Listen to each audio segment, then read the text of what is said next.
Welcome to Harvest series. I'm honored to introduce Blanche de Richemont, an author, philosopher, and adventurer whose life embodies our theme of the season 9, courage. You know that is going to be the theme of Harvest next May in the beautiful Kaplankaya. Blanche's journey has taken her from the vast desert of the Sahara, where she traveled with salt caravans and nomads, to the depths of human emotion and spirituality. Her powerful works, including Éloge du désert, Allez courage, and La fille du désert, explore themes of resilience, joy, and the sublime. Blanche's courage is not just in her physical adventures, but also in her willingness to confront vulnerability, desire, and the inner quest for meaning. Her reflection inspires us to embrace life fully and face challenges with heart and authenticity. Hello, Blanche. Hello, Rose. Thank you so much for being with us. So first, Blanche, how would you define courage, and why is it a theme very important for you? Courage in French, it means heart. You know, courage, this name, this word, comes from cœur in French. Cœur means heart. So the courage is the hand of the heart, the hand of love. So we forget that courage is not to be brave, to be strong, but it's to be upper than your immediate interest, you see? So to have courage, it's to act when you act with your heart and you serve a world interest. You serve the world by your acting. I think it's very important that to be upper than your interest, immediate interest, you see? That's why the courage is the hand of love, the hand of the biggest part of yourself. Okay, so you mean like heart is more important that maybe when we think about courage, we associate it with the notion of danger or danger that we can face. For you, do you link it also to danger or only to the heart? No, not at all. Danger is not. You have courage when you go upper than your immediate interest. So, not in fact in danger situation. It can be every day. It can be, how to tell to someone that you love this person, how to tell to someone that you don't love him or her. It's to help people, even if it's difficult for you. It's not in dangerous situation. It's everyday acting. An everyday way of acting. Okay, and do you think this notion of courage has changed with the time? That it's a notion that has evolved. Like before, it was more associated with braveness. It was more associated with like soldiers or with conflict, and less today. Or is it just the definition that evolved, or the notion that's evolved? I think that the notion has always been the same. The only thing is that we forget what it means, actually. We forget that courage, soldier, they say they don't have courage when they act because they do their job, you see? The courage, it's maybe to say that you have to stop the war, you have to leave, you have to not act for this thing if you want. So I think that it has always been the same, but even now we forget that courage is an everyday notion. It's a way of being that people forget that. Who has a courage on a day-to-day basis for you? If it's not the soldiers, then who is it?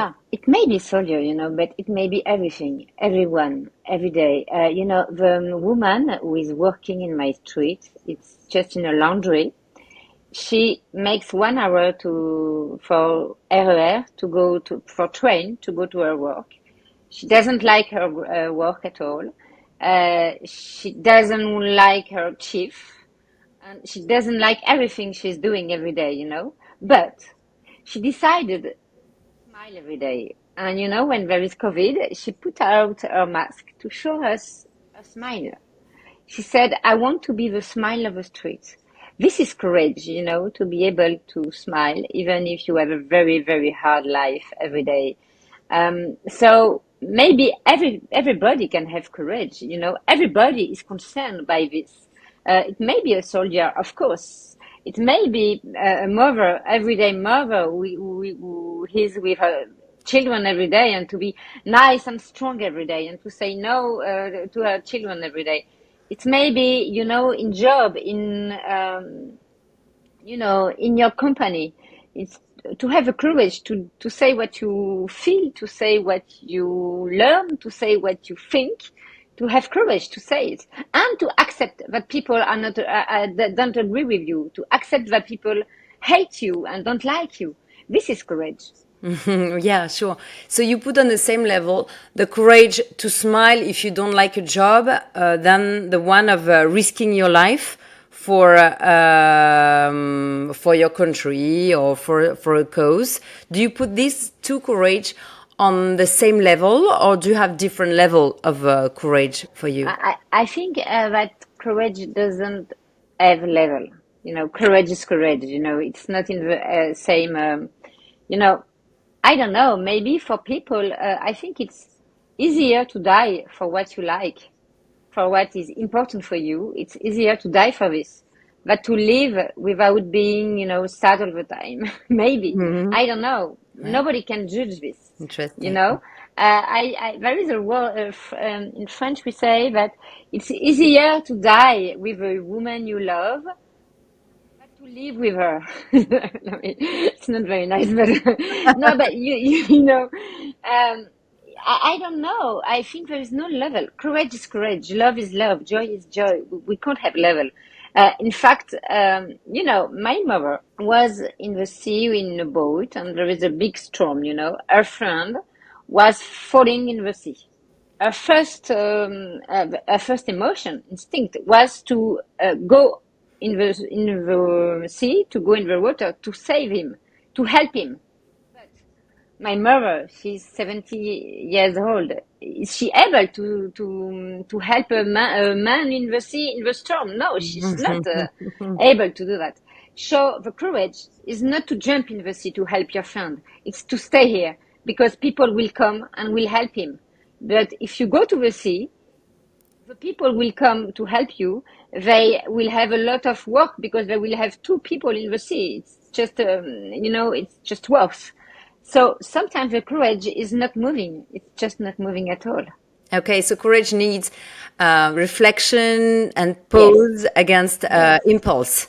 For courage, you have to act with peace. When you are in peace, you can have courage. If the action don't come from your peace, if you're not peaceful when you act, it may be an instinct. It's not Yeah. just courage. You've given many talks to CEOs. I think last weekend you were again talking to CEOs and to leaders about courage. What are some questions you are being asked a lot? What do they ask you, these people, these leaders and these CEO? They ask me how can they have courage in their company, in their job every day. They ask me how they can keep the faith, keep strong when to be strong when everything is very difficult. You have, to manage problem every day. Do you have any example of some CEOs of their specific situations, or what you advise, or how one of them showed courage for you? Yes, there is one of them who had a problem with, the director of his company, and he didn't know if courage is to stay or to leave. And if courage is to say things, to say what he feels or not. He didn't know what to do. He didn't know what is behind of courage, what is be courageous behind this, because he didn't want to lose his job, but in fact, it was very difficult for him every day. So he asked me, what is courage? Is not to tell him you have to do this or to do that, because I can't tell to someone what he has to do. My advice is stop everything, to be in peace and to go to walk in the nature and to take holidays and to not think about this during 3 or 4 days, but to stop everything, to just breathe, to cut with his life, to cut with his thought. And after that, the response will come inside him. This is courage, to be able to cut with everything, to be in peace. And after that, the courage is your heart who is speaking. Nobody can tell you what is the language of your heart, what is the language of what is most essential for you, you know? Very interesting. So, how do you advise to help people? Is it something that you do also to help people to connect with their heart? And do you think like few days it's good help for people, like to take few days to reconnect with their heart? And how do you cut with your thoughts in this? Oh, to cut with a foot is very difficult. Few days is okay, but you can't always take few days. But what I say a lot to a CEO is to a butterfly, before become butterfly, he has to be in nymphose. It's a state where it doesn't move at all. It has to not move at all. It's because he has a long period where it doesn't move at all that it can become a butterfly. So I tell them you have to make nymphos every day. Every day you take 5 minutes with doing nothing. 5 minutes with doing nothing. Just look at the window and just let the thought come and go as they want. It's very you don't ask for something. You don't wait for something. You are just here without doing anything. It's nymphos. If you practice this every day, you become the friend of the silence, the friend of the peace, and in that case, you are stronger behind the life. You are stronger in the problem. You are stronger to make good decisions for you and for the world. Because to have courage is not just acting for you. You serve the world also. For that, you have to be in peace. Who's a good example for you? Who could embody as a public figure for you, dead or alive, courage? Ah yes, Mandela. Nelson Mandela is for me the image of courage. Why? Because he was during 27 years in jail. He woke up every morning at 5 o'clock of the morning. He makes some jogging. He makes some box to be strong with his body. He was reading. He was learning. He learned the language of the white people, and he was never he didn't hate anybody. He was never sad. He was only strong. And after that, he could go out, but it was never with hate. That is courage, to be victim of a situation, but you never act as a victim. It's very important that even if you are victim from a lot of people, you're in your heart and in your way of being, you never act as a victim. Mandela, this, yes, because he wanted to stay in peace, to stay with love, and he didn't think about his interest, but the interest of his country. It's incredible. For me, it's incredible. Very interesting. And what do you think about the young girl in Iran? Does she, for you, can be seen as a symbol of courage too, even if her act is more spontaneous, and we don't know if it's like, we don't know if it's like thought, if it had been planned, or if it's more spontaneous. Of course, it's courage because I think it couldn't have been just spontaneous. She made a think of it during a long time before doing this. Can I judge this? For me, it's courage, but I don't know. I don't know what she lives. I don't know why she acts. I think about her children because she has two children. I think Yeah. about her children, and the question is, courage. Is it to stay with your children, not doing anything, to save your children, or to do things that you will be maybe die and you go to jail and your children they don't have mother? I don't know what is most courage. And I don't know if her act will change anything. I don't know if her act, which is very, very courageous, incredible, but is it a good act for changing things or not? I don't know. I don't know. It's very difficult to judge people like that. Tell us about your courage, your own courage. You've been to the desert. Can you tell us about your story? What led you there to this experience and what happened to you? Oh, but I don't feel that I had courage because I just was listening to my soul. So I was passionate by the desert. So during a few years, I was going to the desert all the time, and so I decided to go to a caravan. Went from Tombouctou in Mali, Tombouctou to Taoudeni, which is a mine salt in the middle of the desert. So I was walking at 800 kilometers with 50 camels and 4 men to walk in the desert to take some salt in the middle of the desert. Afterward, I was living with smuggler in the middle of the Sahara, Smugglers. which Wow. smuggler, yeah. Yeah. How did Uh, you end up there?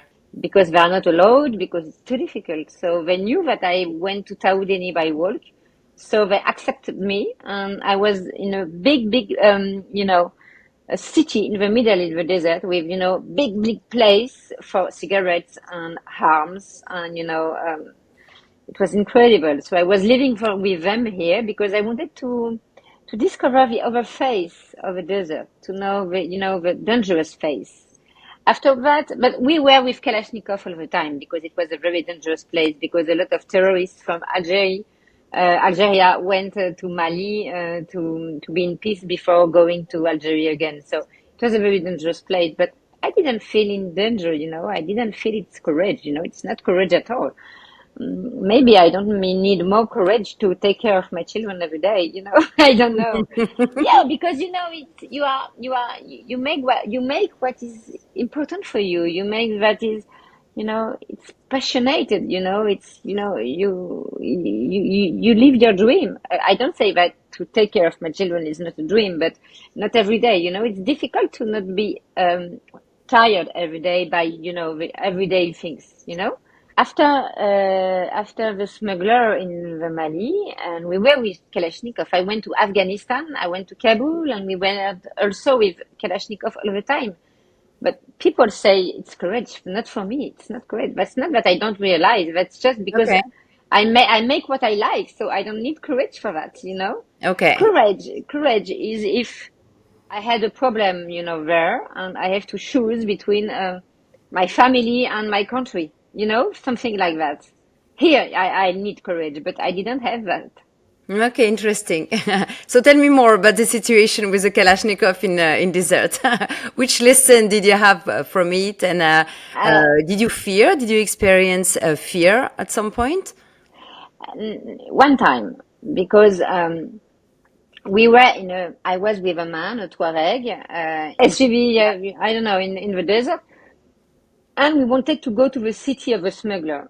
But I don't know why he stayed in a little garden, oasis in the middle of the desert all the day without moving at all. And there were some men who were coming, with terrible faces, like, bandit face from a film. It was just terrible, They came to the garden. I think they was buying some, herbs, hashish or things like that. I don't understand what was going on there. But I didn't understand why I was there, why we stayed all the day here. I don't know what was acting here. It was the only time I was a little bit afraid. I said, okay, if they give me plants, I don't know if they can do anything with me here. I don't know what happened. But finally, my guide gave me a plant, and he told me, "You have to take it. But if you take it, you will kiss me just after that because you can't be able to do anything else." I said to him, "I don't want to take this plant." But I kept it to put it to take it in France, but I forgot. I lost it. But this time I was a little bit afraid. I said to myself, I can't do anything. They can do anything with me. I don't. But nothing happened. But so it was okay. But no, I never felt afraid because in the desert, if they accept you, if a man from the desert say, okay, you come with me, they protect you. Okay. They protect you. So if someone touch me, they touch all the family, all the Tuareg, all the people there. So they can't touch me because I was with dangerous people, in fact. So I was in secure. Okay. And so, what did you learn along the way in the desert? When, first of all, did you come looking for something?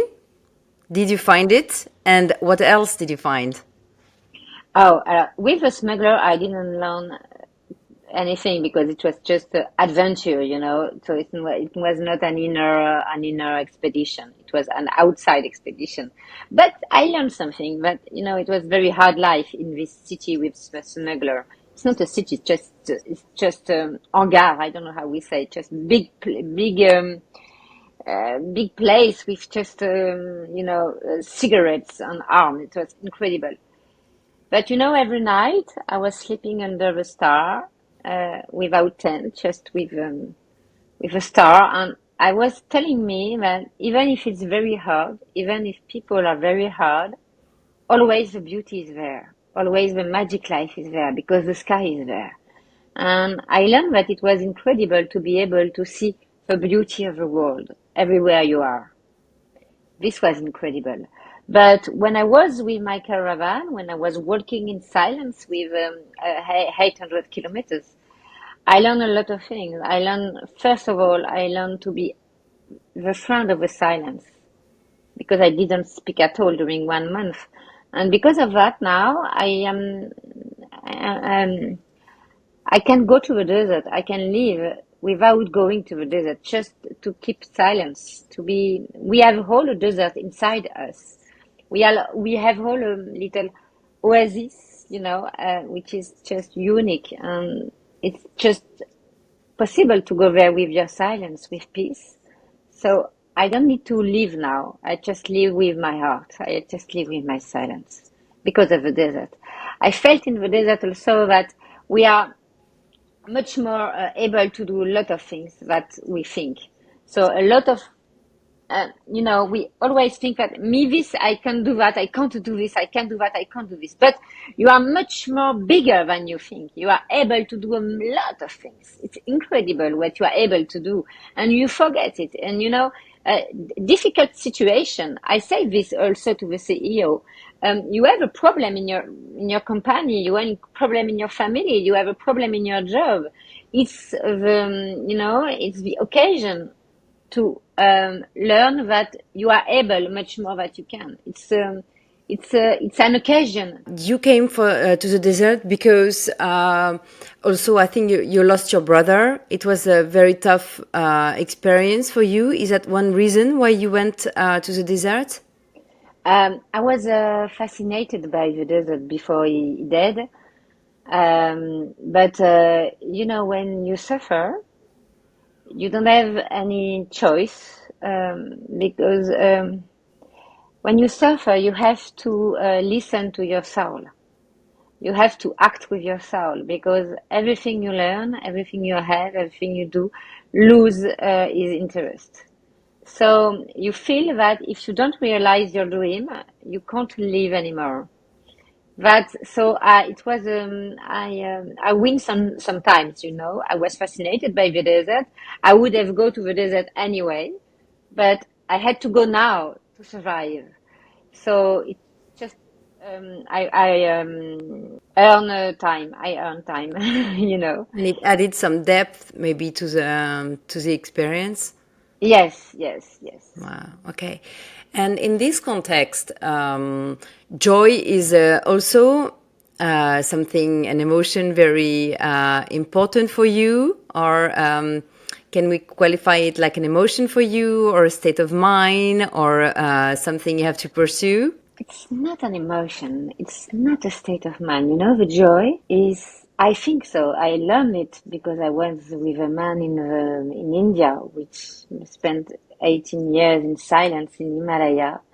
And I went with to him to because the light I was touching in the desert leave me when I came back in Paris. So I wanted to keep it, you know. So I went to this man in India, and he told me that the joy is the essence of your being. So your inner being. So it's just as if you have a light inside you, but sometimes it's really, really small, and sometimes it's really bigger. But It's always there.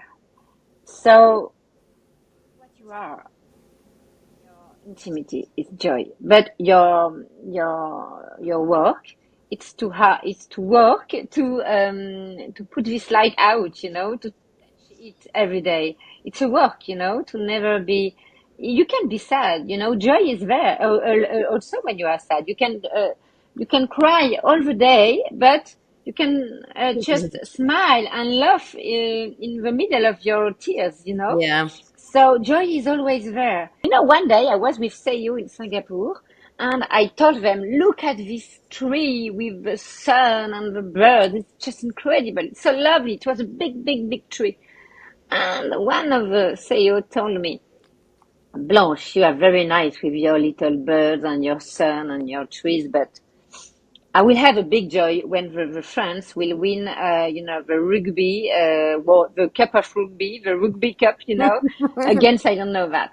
Yeah. And myself sad because one day, if he's very ill or very sad, he can realize that we can be saved but by a sun, a bird, and the trees, and the beauty of the world, the simple beauty of the world. If you're able to see that every day, you can smile. Every again, you can touch the joy you have inside you.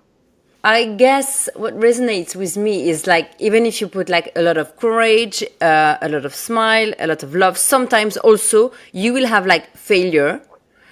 Sometimes it will not turn out like as you wanted, even if you were brave or if you were courageous. That's so you also need to incorporate like this, like you can fail also, and I think probably it's the other side of the coin. You need to accept also failure. Of course, there is a new way of thinking now that we say, smile to the life, and the life will smile to you. But that's not true at all. Sometimes you smile a lot, you are very courageous, you do the best, and the life doesn't mind at all. And it's okay, courage, love.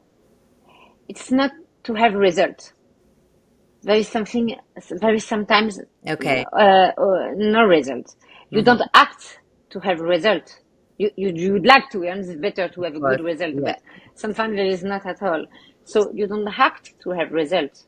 You act like this because it makes your life bigger, because it's linked with your heart, with your soul, which is very important for you.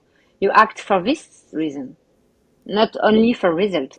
So that's really like a philosophy or a way to be um, proud of yourself, or to give a meaning in life. Yes, proud of yourself. But yes, proud of yourself. You has to be the person you'd like to be. The person, the person you admire. If you admire someone, you have to be this person, for yourself, just for yourself, because it justify your life. It justified what you are. It's just no, just to be. I'm proud of me. It makes you are strong. You're someone. No, I agree with me. It's most that I agree with what I do. It's just me. The action I do is the reflect of the person I am. That's this. I think that's very interesting in a time where in modern time where a lot of people are looking for meaning in their life, where we have a lot of material things, possessions, and still we're lacking a lot of meaning. I think that's a good angle what you suggest, like to cultivate courage and joy, and even if we are having bad results, like because Yes, not yes, of everything is about course. performance and results. Yeah. There's not a lot of things which happen as we want, no? I don't know. It depends on people, probably. Not all the time. It's rare when things arrive exactly as we want, It's just very rare. It's not often. So you can't act for the result. There is a thing I always say to me when I want something. And after, I said in my head, and after, I have it. I succeed in it. and after. What will happen after?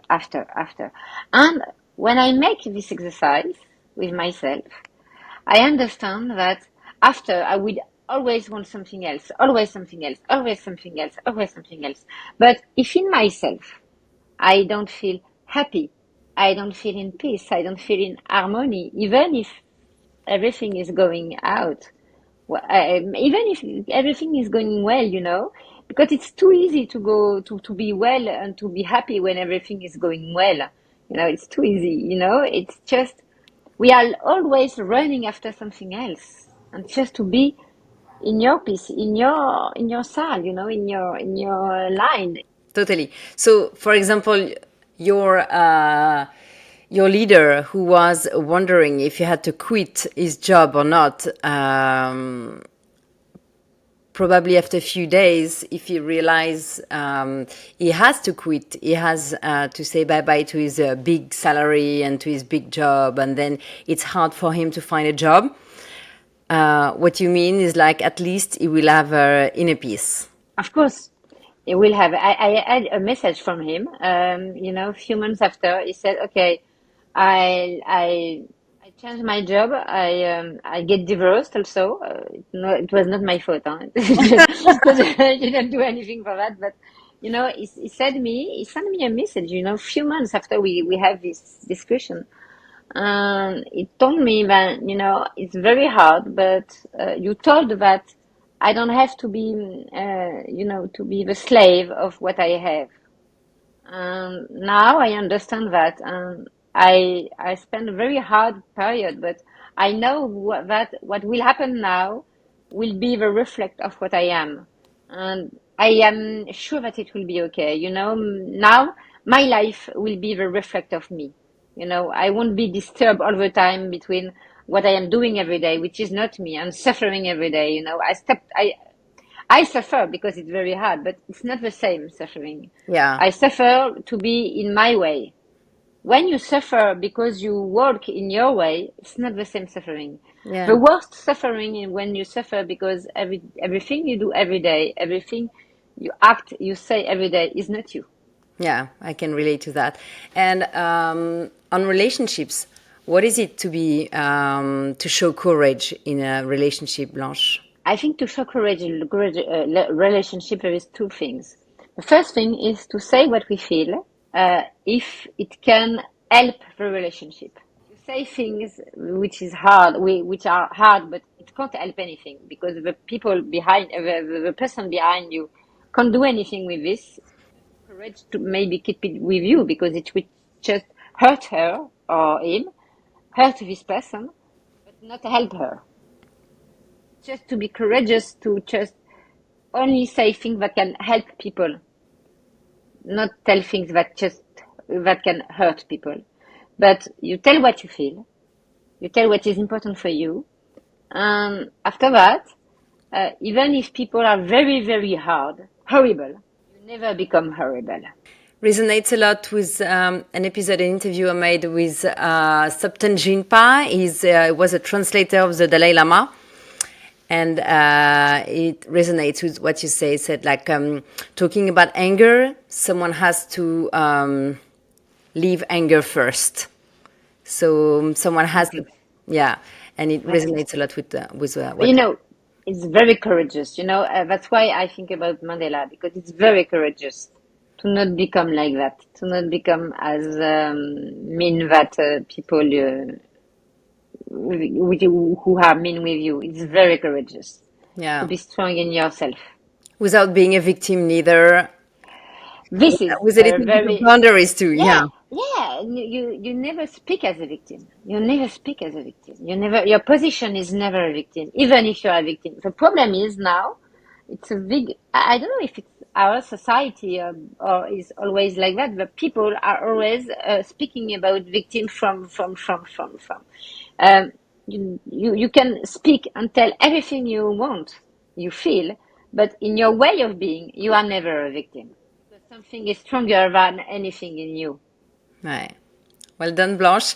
Thanks for this interview. Did you have to show? I think it's your first one in English. Did you have to show Yes, courage to do it? Yes, well, a lot. At the beginning, it didn't start with the application, the podcast. It was okay for me because I was a little bit afraid to only speak in English. Well done. Thank you so much for all your insights about courage and joy. And thank you so much for being one of the first guests of this podcast about this virtual podcast. And I hope this sound is good about courage. Thank you, Blanche. Thank you very much, Rose. See you soon. Bye bye. Bye.